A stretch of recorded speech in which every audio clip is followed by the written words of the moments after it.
मित्रांनो नमस्कार. आजच्या व्हिडिओमध्ये आपलं स्वागत आहे. तर लवकरात लवकर आता ग्रुप डीची परीक्षा होऊ शकते. म्हणजे आता सध्या NTPC 12th बेसची परीक्षा चालू आहे. आपण मागच्या अनेक दिवसापासून ग्रुप डीचे प्रॅक्टिस पेपर घेत आहोत. तर आता ह्या प्रॅक्टिस पेपरमध्ये काही चेंजेस थोडंसं करायचे आहेत. तर काय करायचं, आपण जेव्हा पण प्रॅक्टिस पेपर सॉल्व्ह करतो त्याच्यानंतर आपल्याला तो प्रॅक्टिस पेपर सॉल्व्ह झाल्यानंतर आपल्याला त्याचे व्हिडिओ तयार करायचे आहेत. म्हणजे आपण आता कधी घेतला होता पेपर पाहूया आपण.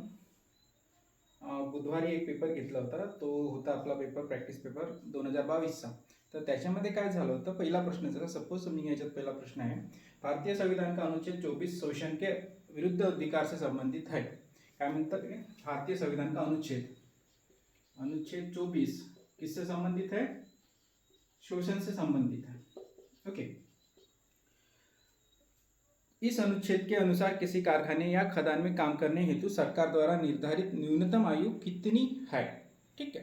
तो इथं ऑप्शन दिलेले आहेत. पहिला आहे 16 वर्ष, दुसरा आहे 14 वर्ष आणि तिसरा आहे 18 वर्ष आणि चौथा आहे 21 वर्ष. शोषण विरुद्धचा जो कानून आहे त्याच्यामध्ये कोणती आयु आहे हे आपल्याला माहित पाहिजे. तर ह्या प्रश्नाचं उत्तर काय होता, ह्या प्रश्नाचं उत्तर होता 14 वर्ष. ठीक आहे. तर आता ह्या प्रश्नामध्ये आपल्याला काय करायचं आहे, म्हणजे आपण जर हा प्रश्न सोडवला आणि आपला प्रश्न बरोबर आहे तर काही प्रॉब्लेम नाही, पण चुकला तर आपल्याला काय काय गोष्टी लक्षात घ्यायच्या ते पाहूया आपण. सगळ्यात पहिला आहे याच्यामध्ये अनुच्छेद बद्दलचा प्रश्न आहे. ठीक आहे. अनुच्छेद बद्दलचा प्रश्न आहे याचा अर्थ काय की आपल्याला पहिला पॉइंट भारतीय संविधानातील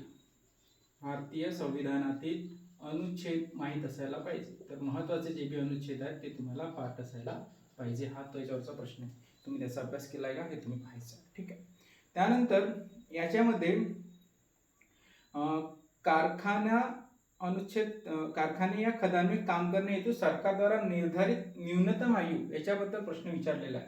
तर बऱ्याचशा वेळेस न्यूनतम आयुवरचे प्रश्न असू शकतात. न्यूनतम आयु म्हणजे पहा, जसं मतदानाचा अधिकार न्यूनतम आयु, राष्ट्रपतीचा अधिकार न्यूनतम म्हणजे राष्ट्रपती बनण्यासाठी, पंतप्रधान बनण्यासाठी न्यूनतम आयु काय असायला पाहिजे, त्या पद्धतीचे न्यूनतम आयुवरचे प्रश्न आहेत. तर अशा पद्धतीने दोन प्रकारे हा प्रश्न आपण महत्त्वाचा असं कन्सिडर करू शकतो. एक आहे भारतीय संविधानाचा आणि दुसरा न्यूनतम आयुचा. तर हा जो व्हिडिओ मी तयार केलेला आहे, आता हाच अशाच प्रकारचा व्हिडिओ तुम्हाला एखादा पेपर घेऊन, जसं आता सपोज तुम्ही हा एक पेपर घेतलाय तुम्ही आणि या पेपरवर मोबाईल ठेवायचा आहे तुम्हाला. त्यानंतर रेकॉर्ड करा थोडासा, किंवा अगोदर लिहून घ्या की तुम्हाला काय लिहायचं आहे. त्यानंतर व्हिडिओ ठेवा, म्हणजे मोबाईल ठेवा आणि त्यानंतर तो व्हिडिओ तुम्ही बोलवू शकता आणि शूट करू शकता. अशा प्रकारे तुम्हाला ते प्रत्येक व्हिडिओ तयार करायचा आहे, प्रत्येक प्रश्नाचा व्हिडिओ तयार करायचा आहे आणि तुम्हाला ग्रुपवर सेंड करायचा. आता त्याच्यामुळे काय होईल ते पहा.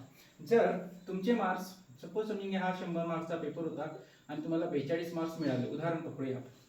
ठीक आहे. आता 42 मार्क्समध्ये तुमचे बरेचसे प्रश्न तुमचे चुकले, बरेचसे प्रश्न नाही आले किंवा काही प्रॉब्लेम्स आहेत, तर ते प्रत्येक प्रश्न ह्या ग्रुपच्या माध्यमातून, आपला व्हॉट्सअपचा ग्रुप आहे, तुम्हाला ग्रुपची लिंक हवी असेल तर ते आपल्या ह्या व्हिडिओच्या कमेंटमध्ये मिळेल तुम्हाला. त्या व्हॉट्सअपच्या ग्रुपमध्ये सामील व्हा. प्रत्येक व्हिडिओ ह्या व्हॉट्सअपच्या ग्रुपमध्ये आपण शेअर करूया आणि त्याच्यामुळे तुमचा प्रत्येक प्रश्नाचा काय म्हणता येईल एक रिव्हिजन. तर अशा प्रकारे तुम्ही ह्यावाल्या पेपर ग्रुप डीच्या सराव पेपरमध्ये मॅक्सिमम मार्क्स घेऊ शकता. लवकरच पेपर्स होणार आहेत. ग्रुप डीचे पेपर आय कार्ड्स वगैरे येऊ शकतात. तर प्रत्येकाने, आता ही खूप मोठी संधी आहे, 32,000 जागा आहेत. तर ह्या संधीचा फायदा घ्या. प्रत्येकाने ह्या व्हिडिओला लाईक करा, चॅनलला सबस्क्राईब केलं नसेल तर सबस्क्राईब करा आणि आपल्या मित्रांना शेअर करा, जेणेकरून ते सुद्धा या व्हॉट्सअप ग्रुपमध्ये सामील होतील आणि त्यांना सुद्धा हा फायदा होईल. तर मित्रांनो, आजच्या व्हिडिओमध्ये इतकंच. थँक्यू.